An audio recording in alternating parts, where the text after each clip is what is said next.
তোমরা দেখতেই পাচ্ছ আবার চলে এসেছি তোমাদের সামনে ভিডিও নিয়ে। তো এই যে বাটা মাছের ঝোল করেছি আলু দিয়ে টমেটো দিয়ে, আর এখানে করেছি ডিমের ঝোল। তো এই হচ্ছে আজকে রান্নাবান্নার মেনু। ভালো লাগলে তোমরা লাইক করে দিও। আর এই দেখো আমার ছেলে ভাত খাচ্ছে। এই যে আমার ছেলে এখন খেতে বসেছে। সূর্য কেমন হতে বলো? ডিমের ঝোল দিয়ে খাচ্ছে।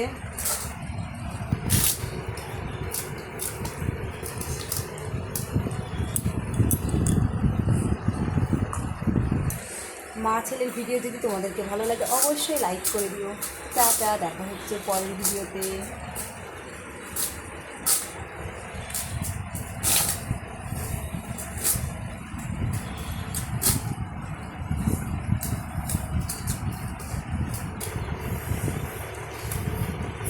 মাছের ঝোল দিব সূর্য, সূর্য মাছ।